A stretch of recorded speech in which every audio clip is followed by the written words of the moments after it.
வணக்கம் and welcome to dream ball TNPSC. இப்போ வரைக்கும் நம்ம ஒவ்வொரு டிபார்ட்மெண்ட் வைஸாக என்னென்ன முக்கியமான கமிட்டிஸ்லாம் ஃபார்ம் பண்ணியிருக்காங்க அப்படின்றத பார்த்துட்டு வந்துட்டுருக்கோம் இல்லையா. ஸோ இன்றைக்கி இது வரைக்கும் வந்ததில் கவர் ஆகாத உமன் சேஃப்டி, பாப்புலேஷன், இந்தியாவில் பாதுகாப்பு தொடர்பான முக்கியமாக அமைக்கப்பட்ட குழுக்கள் என்னென்ன அப்படின்றத இந்த வீடியோவில் நம்ம பார்த்து முடிச்சிடலாம். ஸோ இதோட கமிட்டி ஃபார்ம் பண்ண வீடியோஸ் எல்லாமே கம்ப்ளீட்டாக முடிச்சிடும். ஸோ இதுக்கு முன்னாடி வீடியோஸ் பார்க்காதவங்க ப்ளேலிஸ்ட்லேயும் இருக்குது, கீழே டிஸ்கிரிப்ஷன்லேயும் நான் ப்ளேலிஸ்ட் லிங்க் கொடுக்குறேன், நீங்கள் அதையும் வெரிஃபை பண்ணிக்கலாம். ஓகே, ஃபஸ்ட்டு நம்ம பார்க்க போகிறது பாப்புலேஷன் கமிட்டி. மக்கள் தொகை கட்டுப்பாட்டுக்காக அமைக்கப்பட்ட குழு தான். 1993 எம்எஸ் சுவாமிநாதன் குழு அமைச்சிருப்பாங்க. எம்எஸ் சுவாமிநாதனை பற்றி சொல்லணும்னா அவர் பசுமை புரட்சியின் தந்தைன்னு நம்மளுக்கு தெரியும். ஆனால் இவர் தேசிய மக்கள் தொகை கொள்கை வரைவை தயாரித்தவர்னு தெரியுமா? அதாவது டிராஃப்ட் அண்ட் நேஷ்னல் பாப்புலேஷன் பாலிசியை தயாரித்தது இவர் தான். இவரோட பரிந்துரையின் அடிப்படையில் தான் 2000ஆம் ஆண்டு இந்த நேஷ்னல் பாப்புலேஷன் பாலிசி 2000, அதாவது தேசிய மக்கள் தொகை கொள்கையை உருவாக்குனாங்க. ஸோ எக்ஸாமில் NPP 2000 வரைவு தயாரித்தது யார் அப்படின்னு கேட்டால் எம்எஸ் சுவாமிநாதன் குழு தான் எழுதணும். சரிங்களா? அடுத்ததான் 1992 கருணாகரன் குழு அமைச்சிருப்பாங்க. இந்த கமிட்டியை ஃபார்ம் பண்ணது நேஷ்னல் டெவலப்மெண்ட் கவுன்சில், தேசிய வளர்ச்சி கவுன்சில் தான் இந்த கமிட்டி ஃபார்ம் பண்ணாங்க. இந்தியாவில் மக்கள் தொகையை கட்டுப்படுத்தணும், குடும்ப நலத்திட்டங்களை பலப்படுத்தணும் அப்படின்றதுக்காகவே இந்த குழு அமைக்கப்பட்டுச்சு. அடுத்ததாக சைல்டு லேபர் கமிட்டி, ரொம்ப ரொம்ப முக்கியம். 1979 அமைக்கப்பட்ட குருபாத சுவாமி குழு. குழந்தை தொழிலாளர் முறையை பற்றி ஆராயறதுக்காக அமைக்கப்பட்ட முதல் குழு இது தான். இவங்க தான் இந்தியாவில் குழந்தைகள் வேலைக்கு போகிறத தடுக்கிறதுக்காகவும் அவங்களோட கல்வி உரிமையை உறுதி செய்யணும் அப்படின்றதுக்காகவும் 1986 குழந்தை தொழிலாளர் தடை மற்றும் ஒழுங்குமுறை சட்டம் கொண்டு வர காரணமாக இருந்தவங்க. அதே மாதிரி 1987 தேசிய குழந்தை தொழிலாளர் கொள்கையும் உருவாக்கியிருப்பாங்க. காலப்போக்கில் அதுக்கப்புறம் 2016 திருத்த சட்டம் கொண்டு இந்த சட்டத்தோட பேரை மாற்றிட்டு 14 வயதுக்கு உட்பட்ட குழந்தைகள் எந்த துறையிலையுமே வேலைக்கு அனுமதிக்கக்கூடாது அப்படின்றத கொண்டு வந்திருப்பாங்க. இப்போது சுகாதாரத்துறை சார்ந்த ஒரு 5 முக்கியமான குழுக்களை வரிசையாக பார்த்துடலாம்.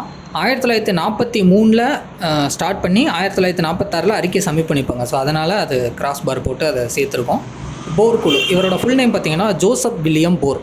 ஸோ சுதந்திரத்துக்கு முன்னாடியே சுகாதாரத்தை ஆய்வு பண்ணி அதை மேம்படுத்தணுன்றதுக்காக அமைக்கப்பட்ட முதல் குழு இவங்க தான். அதே மாதிரி இந்தியாவில் பிரைமரி ஹெல்த் சென்டர்ஸ், ஆரம்ப சுகாதார நிலையங்கள் உருவாகிறதுக்கு முதன்மை காரணமே இந்த போர் குழு தான். இவங்க முக்கியமாக வலியுறுத்தின விஷயம் என்ன அப்படின்னா ப்ரிவென்டிவ் ஹெல்த் கேர், அதாவது தடுப்பு சுகாதாரம் அப்படின்றத தான் முதன்மையாக கொண்டு வந்தாங்க. ஸோ பிரைமரி ஹெல்த் சென்டர்ஸ் அப்படின்னாலே போர்க்குழு தான் ஞாபகத்துக்கு வரணும். அடுத்ததாக 1962 முதலியார் குழு. இவரோட ஃபுல் நேம் பார்த்திங்கன்னா ஆற்காடு லட்சுமண சுவாமி முதலியார். இவர் 2 கமிட்டியில் இன்க்ளூட் ஆவார். ஒன்று கல்விக்குழு, அதாவது இடைநிலை கல்விக்குழுன்னு சொல்லிட்டு 1952-53 காலகட்டத்தில் பல்நோக்கு பள்ளிகள், அதாவது மல்டிபர்பஸ் ஸ்கூல்ஸை உருவாக்கணும் அப்படின்னு பரிந்துரை பண்ணியிருப்பார். ஸோ இந்த இதில் நம்மளுக்கு எதில் வராருன்னா சுகாதார ஆய்வு மற்றும் திட்டமிடல் குழுலையும் வராரு. இதில் எதுக்காக வராருன்னா ஆரம்ப சுகாதார நிலையங்களோட தரத்தை உயர்த்தணும் அப்படின்றதுக்காகவும் மாவட்ட மருத்துவமனைகளை வலுப்படுத்தணும் அப்படின்றதும் இவங்க பரிந்துரை செஞ்சுருக்காங்க 1962 காலகட்டத்தில். அடுத்ததான் 1973 கர்த்தார் சிங் குழு. இவங்க மெயினாக இந்தியாவில் கிராமப்புறத்தில் சுகாதார பணிகளை மேம்படுத்தணும் அப்படின்னும், இன்னொன்று பல்நோக்கு சுகாதார பணியாளர்கள், அதாவது மல்டிபர்பஸ் ஹெல்த் ஒர்க்கர்ஸ், அந்த சிஸ்டத்தையும் கொண்டு வந்தவங்க இவங்க தான். ஸோ கிராமப்புற சுகாதாரத்துக்கு இவங்க பரிந்துரை செஞ்சது ஒரு பெரிய திருப்பு முனைன்னே சொல்லலாம். அடுத்ததாக 1975 ஸ்ரீவத்சவா குழு. இவங்க சமூக சுகாதார பணியாளர்கள், அதாவது கம்யூனிட்டி ஹெல்த் வாலண்டியர்ஸ் அப்படின்ற முறையை உருவாக்குனாங்க. அது போக மருத்துவ கல்வியை சீரமைக்கவும் இக்குழு பரிந்துரை பண்ணியிருக்காங்க. அடுத்ததாக 2011 ஸ்ரீநாத் ரெட்டி குழு. இவங்க உலகளாவிய சுகாதார பாதுகாப்பு அப்படின்னு சொல்லி யூனிவர்சல் ஹெல்த் கவரேஜை இந்தியாவில் நடைமுறைப்படுத்துறதுக்கான பரிந்துரைகளை வழங்கினாங்க. ஸோ இந்தியாவில் உள்ள எல்லாருக்குமே குறைந்த செலவில் தரமான மருத்துவ சேவை கிடைக்கணும் அப்படின்னு பரிந்துரை செஞ்சதும் அந்த ஸ்ரீநாத் ரெட்டி குழு தான். அடுத்ததாக பெண்கள் மற்றும் குழந்தைகள் பாதுகாப்பு சம்பந்தமான குழுக்கள் தான்.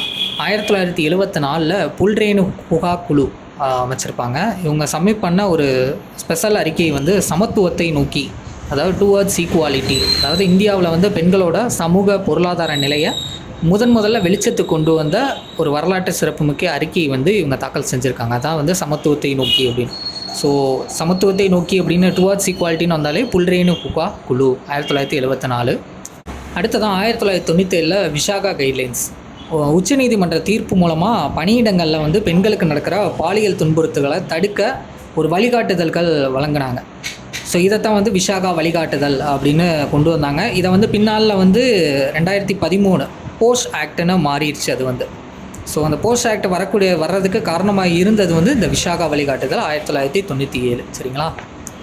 அடுத்ததாக 2012-13 நீதிபதி வர்மா குழு இந்த டெல்லி நிர்பயா சம்பவத்துக்கு பின்னாடி பாலியல் குற்றங்களுக்கு கடுமையான தண்டனைகள் வழங்கணும், குற்றவியல் சட்டங்களில் திருத்தம் செய்யணும் அப்படின்றதுக்காக அமைக்கப்பட்ட குழு. இவங்களோட பரிந்துரையால் தான் கிரிமினல் லா அமெண்ட்மெண்ட் ஆக்ட் 2013 கொண்டு வரப்பட்டுச்சு. அடுத்ததாக 2012 நீதிபதி உஷா மெக்ரா ஆணையம் அதே சேம் இன்சிடெண்ட்டுக்கு பின்னாடி வந்து காவல்துறையாக இருக்கட்டும், நிர்வாகமாக இருக்கட்டும், இல்லை அது சம்மந்தப்பட்ட அமைப்புகளோட செயல்பாடுகளில் ஏற்பட்ட அந்த குறைபாடுகளை வந்து ஆய்வு செஞ்சு அந்த பெண்களோட பாதுகாப்பை மேம்படுத்தணும் அப்படின்றதுக்கான பரிந்துரைகளை வழங்குறதுக்காகவே அமைக்கப்பட்ட ஆணையம் தான் இந்த நீதிபதி உஷா மெக்ரா ஆணையம். சரிங்களா? அடுத்ததாக தமிழ்நாட்டில் பெண்களுக்காகவும் குழந்தைகளுக்காகவும் கொண்டு வந்த திட்டங்கள் என்னென்னு பார்த்தலாம். பெண் குழந்தைகள் பாதுகாப்பு திட்டம் 1992. ஒரு பெண் குழந்தை மட்டும் உள்ள குடும்பத்துக்கு 50,000 வைப்பு தொகையாகவும், 2 பெண் குழந்தைகள் உள்ள குடும்பத்திற்கு தலா ஒரு ஆளுக்கு 25,000 வைப்பு தொகையாக வந்து அரசு வழங்குது. இந்த திட்டத்துக்கு நிறையா கண்டிஷன்ஸ்லாம் இருக்குது. அதெல்லாம் ஃபாலோ பண்ணால் இந்த திட்டத்தின் கீழே அவங்க பயனடையலாம். அடுத்ததாக தொட்டில் குழந்தை திட்டம் 1992 தான். பெண் சிசு கொலையை தடுக்கிறதுக்காக சேலத்தில் தான் முதல்ல தொடங்கப்பட்டுச்சு இந்த சிறப்புமிக்க திட்டம். சரிங்களா? அடுத்ததாக அனைத்து மகளிர் காவல் நிலையம். இந்தியாவிலேயே முதலாக அனைத்து மகளிர் காவல் நிலையம் வந்து 1992 சென்னை 1000 விளக்கு பகுதியில் தான் அமைக்கப்பட்டாங்க. இதில் இன்னொரு விஷயம், நீதிபதி வர்மா குழுவோட தாக்கத்தினால தான் பெண்களுக்கு வந்து அவசர பாதுகாப்புக்காக பிங்க் பேட்ரோல் வேணும் அப்படின்னு சொல்லி கொண்டு வந்தாங்க. ஸோ அந்த பிங்க் பெட்ரோல் பின்னாலாம் அம்மா பெட்ரோல் அப்படின்ற மாதிரியான நிறைய மாற்றங்கள்லாம் வந்துருந்துச்சு இல்லையா? அந்த ரோந்து வாகனங்கள்லாம் வந்து இயக்குனாங்கல்ல. ஸோ அதெல்லாமே இது சம்மந்தப்பட்டது தான். ஓகே, அவ்வளோதாங்க. கமிட்டிஸ் பற்றி ஃபுல் அண்ட் ஃபுல் கவர் பண்ணியாச்சு. இன்றைக்கி போட்ட வீடியோலேருந்து ஒரு சில கொஸ்டின் கேட்குறேன். அதுக்கு ஆன்சர் தெரிஞ்சவங்க கீழே கமெண்ட் பாக்ஸில் கமெண்ட் பண்ணுங்கள். சரிங்களா? ஃபஸ்ட்டு கொஸ்டின், ஆரம்ப சுகாதார நிலையம் அதாவது பிரைமரி ஹெல்த் சென்டர்ஸ் உருவாகிறதுக்கு அடிப்படை காரணமாக இருந்த குழு என்ன? ரெண்டாவது, குழந்தை தொழிலாளர் தடை மற்றும் ஒழுங்குமுறை சட்டம் 1986 கொண்டு வர காரணமாக இருந்த குழு என்ன? மூணாவது, தேசிய மக்கள் தொகை கொள்கை NPP 2000 வரைவு தயாரித்த குழு என்ன? அடுத்த நாலாவதாக, பணியிடங்களில் பெண்களுக்கு எதிராக பாலியல் துன்புறுத்தலுக்கு தடுப்பு வழிகாட்டுதல் ஒன்று வழங்கியிருப்பாங்க இல்லையா? ஸோ அது வந்து எந்த வழிகாட்டுதல்? அப்புறம் அஞ்சாவது, பாலியல் குற்றவியல் சட்ட திருத்தம் 2013 கொண்டு வர காரணமாக இருந்த குழு எது? சமத்துவத்தை நோக்கி டுவர்ட்ஸ் ஈக்குவாலிட்டி 1974 அறிக்கையை வந்து சமர்ப்பித்த குழு எது? ஸோ இந்த கொஸ்டினுக்கெல்லாம் ஆன்சர் தெரிஞ்சவங்க கீழே கமெண்ட் பாக்ஸில் கமெண்ட் பண்ணுங்கள். இந்த PDF வேணுங்கிறவங்க கீழே டிஸ்கிரிப்ஷனில் லிங்க் இருக்கும், அதை கிளிக் பண்ணி டெலகிராமில் நீங்கள் டவுன்லோட் பண்ணிக்கலாம். வேறு ஒரு முக்கியமான டாப்பிக்கில் சந்திக்கலாம். Thank you to all.